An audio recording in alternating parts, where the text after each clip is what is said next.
Hello and welcome back to 13 Days of Walking the Witch's Path. Today I'd like to share with you some thoughts on lunar and solar magic. In walking the witch's path, the moon is a very important and integral part in our practices.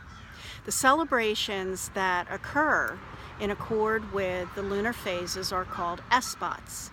Just as you learned with the Wheel of the Year that we talked about a couple videos ago, and they are called Sabbats, they align with the fire energies of the sun. So the Esbats align with those healing, nurturing qualities that we equate with the moon as being the mother, or as being the feminine principle within our particular path. There are 3 phases of the moon that we work with: the new moon, the full moon, and the dark moon. Each of these phases has its own quality, has its own place of resonance, and it aligns astronomically with when the moon is indeed transiting new, when the moon is at its full moon stage, and the dark moon phase is one that is actually a little more nebulous. When we get to that part, I'll explain to you what I mean by that. So, our new moon phase equates with the form of the goddess as the maiden. The new moon is the energy of beginnings. It is the enthusiasm that any maiden, or anyone for that matter of fact, who holds a youthful perspective may have around whatever work it is that they do. With this new moon energy, this is the time when we can set into motion all of those things that we are desirous of, all of those things that we are hoping to change. And if we use it in a cyclical fashion, the work that we begin at the new moon then flows, it grows kind of like a seed that's been planted. It flows and grows into the next phase, which is the full moon. The full moon phase relates to the goddess as the mother herself. This is the place where everything is at its peak. This is where we can also, for the span of time that the moon is fully round and full in all of its glory, can see it very, very clearly in the heavens above us. This full moon phase also relates to the potential for fertility and for the ability of having given birth to something. And most often the thing that it's going to give birth to is whatever was planted or set into motion during the new moon phase.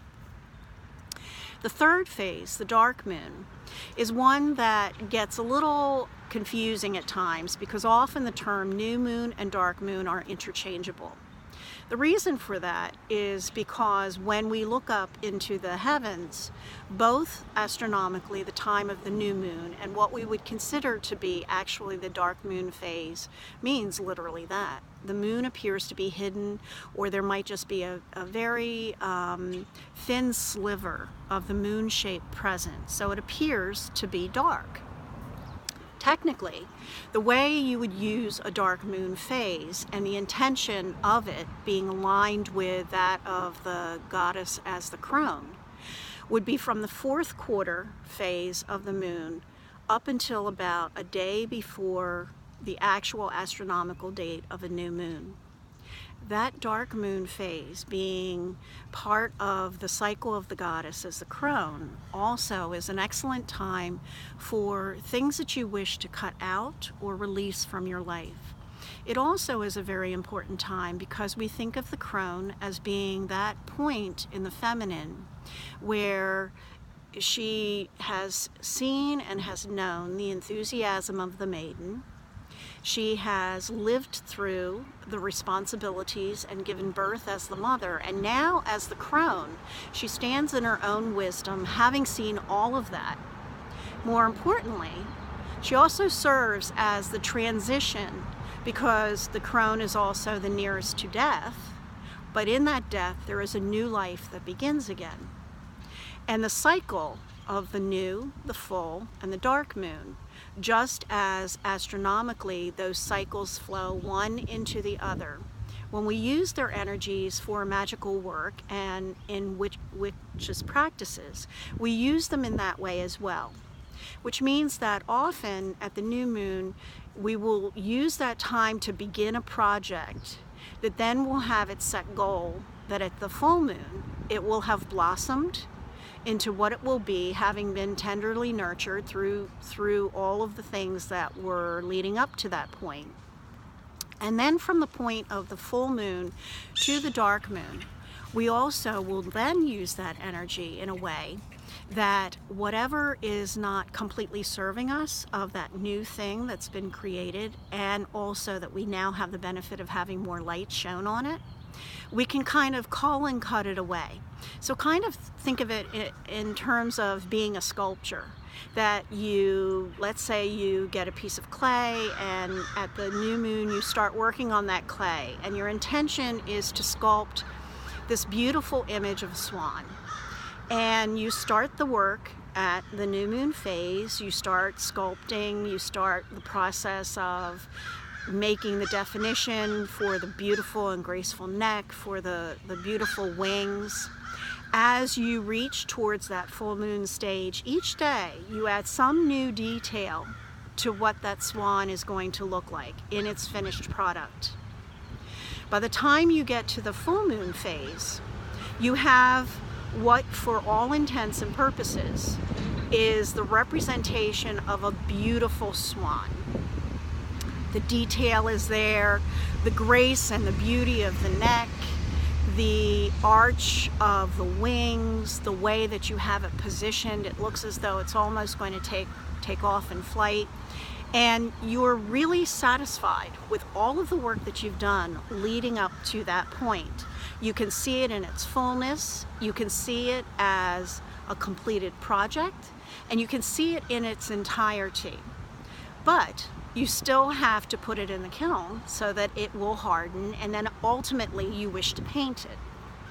As you get ready to pick it up, and as you look at it a little more closely, you see that you might need to do just a bit more work on refining it, simply so that it will hold up to the extreme heat that you're going to expose it to, and also so that some of those slight imperfections that now you can really see don't become larger ones when you go to paint it. You realize that there are some things that you're going to have to cut away, maybe cut down a little bit more, maybe refine a little bit more. You may even have to re-wet it so that you can reshape it and just tweak it ever so slightly. This is the energy that is used during that dark moon phase.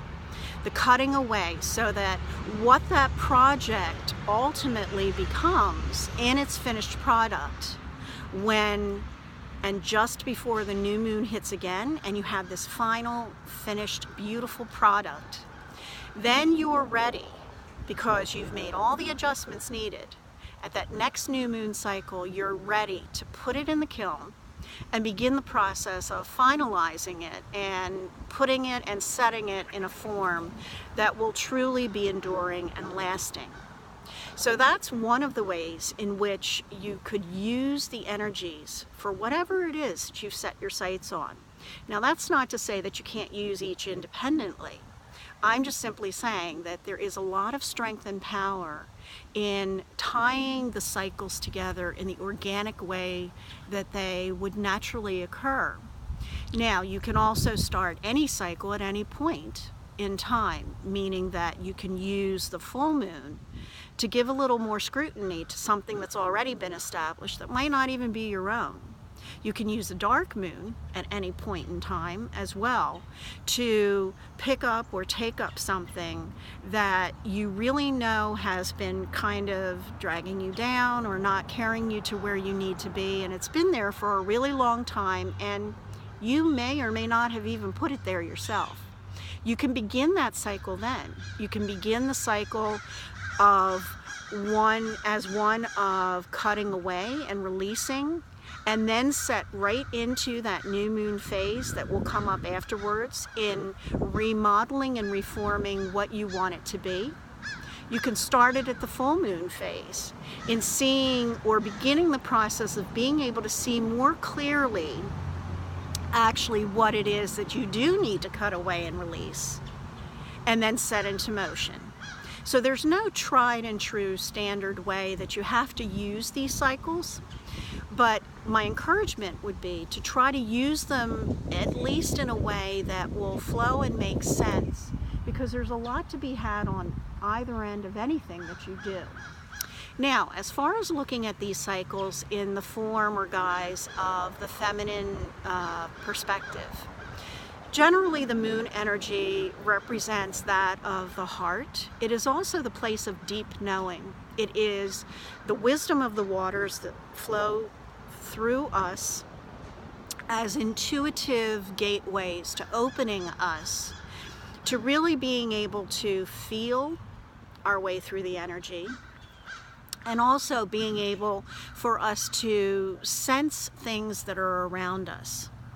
This is in contrast to the solar energy, which is about the bolstering, it is about strengthening, and it is also about having courage.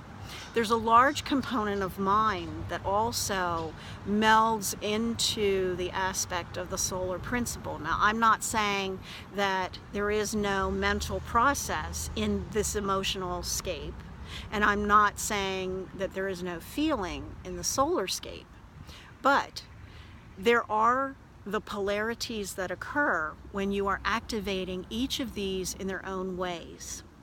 So as far as the solar energies go and the solar magics, we see that expressed overtly in the Sabbats that we celebrate. For the most part, they are fire festivals. That was the way that originally they were celebrated. Fire in the sense of not necessarily having bonfires, although in many cases fire, physical fire, was very important to them. But fire in the sense that each of the celebrations, each of the Sabbats was meant to be a catalytic, transformative experience. In between each of those, and in accord with each of the monthly cycles, we had the feminine running through it, where those emotional waters, those Esbats, or those lunar days, were the times that could kind of cool down everything. So now I'm going to give you another analogy and another imagery, that of creating or crafting a sword.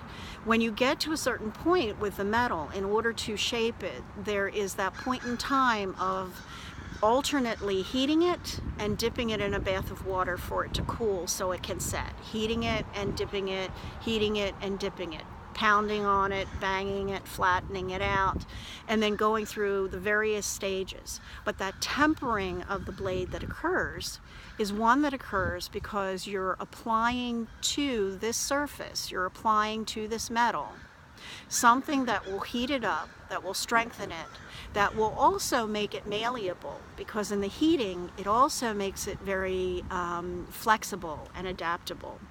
And then you also have the cooling process of putting it in the waters, which will heal and knit back together and strengthen what has been made much more malleable in its output.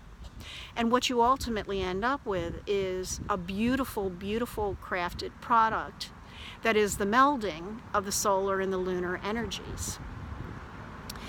The maiden and the mother and the crone are aspects that run very strongly through the witch's path. We see God and goddess as one, but we also very much prize and call to ourselves the intuitive nature that is inherent in that feminine principle. To a large degree, claiming yourself as a witch, standing on that path, walking on that path, you are automatically standing in the light and the strength and the courage of the sun by doing that. You are already claiming your own power of divinity within by doing that. So the fine tweaking, the fine molding that occurs thereafter is the work that you do with the feminine principle. Celebrating each of the phases of the moon is one very simple and very beautiful and also very profound way in order to accomplish that, because it requires you to Attune and align yourself with energies that are occurring all around you. We talked early on about how this is a path of interaction with and focus and attention on nature and the world that surrounds us. Well, it's not just Earth in that it's only related to Earth. It is also Earth as its place within the greater cosmos. So if we think about the energies that we use calling on the sun and the moon, we could also in some ways think of ourselves in those instances as representing the body and the fabric of the earth itself. We are indeed reflections of the mother, the great mother, the earth herself. We are indeed reflections of the great father, the sun himself. So when we look up at a moonlit sky or a moon darkened sky, we also see and have the opportunity to stand as the earth, looking out to those things that are part and parcel of who and what we are. Moon reflection and moon meditations are things that are core staples of this particular path. Something you may have come across also in Esbats is the action of drawing down the moon. This is a practice of divine embodiment. It is a way in which the priestess who stands at the center of the Esbat ritual becomes and embodies the energy, the streams of light, and the moon herself. In embracing that and allowing that energy to move in and through her, she can then send that energy back out to all of those who are in attendance for that Esbat as well. Something very simple that you can do, whether you are a solitary practitioner or whether you belong to a coven, and we'll talk a little bit about that in one of the future videos that I do. But something very simple that you can do is make a point on a full moon night to find the moon in a place where you can actually see it. If it's cold out, you could sit outside. I actually enjoy the cold, so there's nothing that I enjoy more than on a crisp, cold winter's night that I can actually see the moon, because I live in the suburbs, so you know, sometimes that's an iffy prospect, but where I can actually see the moon and I can sit there quietly, wrapped all up in my cape, sit there and quietly soften my gaze. And just as you would do for candle gazing, soften my gaze and just look up at the moon. Not with any intention necessarily of having any concrete plan or even having any thoughts about doing any particular magic working, but just simply moon bathing, as you could call it. Just as you would do if you were sitting outside in the sun. Sitting up, looking at the moon, allowing that energy to fill me. As my gaze softens, it also seems as though streams of light from the moon herself flow down into me, flow down into who I am, so that it's almost as though we're creating a moonbeam bridge that connects me and the moon itself together. And I will often sit there until I feel that it is time to break that connection, and then go inside and just allow myself to simply be filled with the energy of this moonlight. It's a very peaceful and a very serene and also a very profound way to learn to connect with the energies of the moon and how you feel in resonance with it. Now, let me explain a little something else as well. Traditionally, when you are doing magical workings, or when you're doing Esbats, or you're connecting with the moon, you may come across the thought that there is a 3-day window. So what that means is that with every energy that occurs, there is that time of building up towards it. There is the time where that energy is its most potent and is at its peak, and then there is the time when you can still connect, but it's just beginning to lessen slightly. That's the 3-day window. meaning that in the case of a full moon, work that you wish to do for the full moon phase actually is more effective if you do it in the 24-hour period just before the timeline of the full moon itself. So that would be the day before. The thought behind this is that you are setting the intention in motion using that 24-hour period so that it can then move towards the set goal date of the full moon, when that potency is at its most power, when the peak of that full moon energy has reached its fullest and most powerful center. And it already kind of knows what the expectations are because you've set it up for it that day before. Use that full moon day to finalize it, to kind of really dig deeply into what that full moon energy is and how it can be used. And then the day that is following that is the day of synthesis and integration. Think of it that way. It's a time where what you started the day before and set as the key came into the fullness of that prime point, which is the day itself. And from it flowed out what that thing is that then needs to synthesize and integrate itself. It needs to kind of settle, it needs to harden and solidify so that it can move forward. The same is true with the new moon and with the dark moon. Meaning that if my intention is to do a working on the new moon, I will begin that intention of what that newness will be the day before. Use the day of the new moon to declare it, to actually give it the start, the catalytic strike of the first match, if you will. And the day after, just simply let it rest, let it be. It's had a hard workout. It needs to have that day off.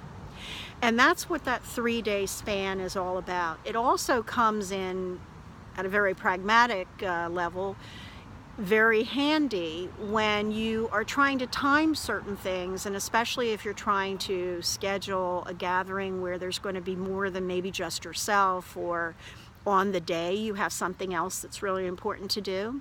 You can access the energy any of those 3 days. You've got that window of time that the energy will still be usable, will still be viable, and can make occur and happen whatever it is that you are desiring to happen. Now, I'm not going to get into the astrology piece or the astrological energies that we can use with this, because that would be far longer than I had intended these initial videos to be. That will come a little bit later in a little more extended work. But if you are interested in the astrology of it, there are several sources. In fact, in the description of this blog, I will point you to a blog that I write, and I've taught astrology courses. If you care to look at that, fine. If you don't, that's also fine as well. And that can give you a little more information. What I want to share with you is that it is not necessary for you to use the astrological components. If you know about astrology, that's great. It's one more layer that you can add to the mix, but you certainly don't need to know it. In fact, our witch ancestors didn't necessarily think of astrology the way we do, or even use it, because it wasn't necessary for the magic and the power and the work that they could accomplish. Simply knowing when the new moon, when the full moon, and when the dark moons occur will take you a long ways in whatever work it is that you are planning. So I hope this will be helpful to you, and I hope that you will be able to use some of this information. In fact, this Thursday, October 18th, if you wish to try any of this out, there is a new moon that will be in the sign of Libra. It will be transiting actually that second day, that day after that I was talking to you about, into the sign of Scorpio. And that would be a very good time for you to perhaps just try out, see, explore, Try to connect to the moon's energy and begin a new cycle for yourself on this path that you're walking. And who knows what you may give birth to. That by that next full moon, you might have something really extraordinary that even you hadn't anticipated. Have a blessed day, and I'll see you tomorrow.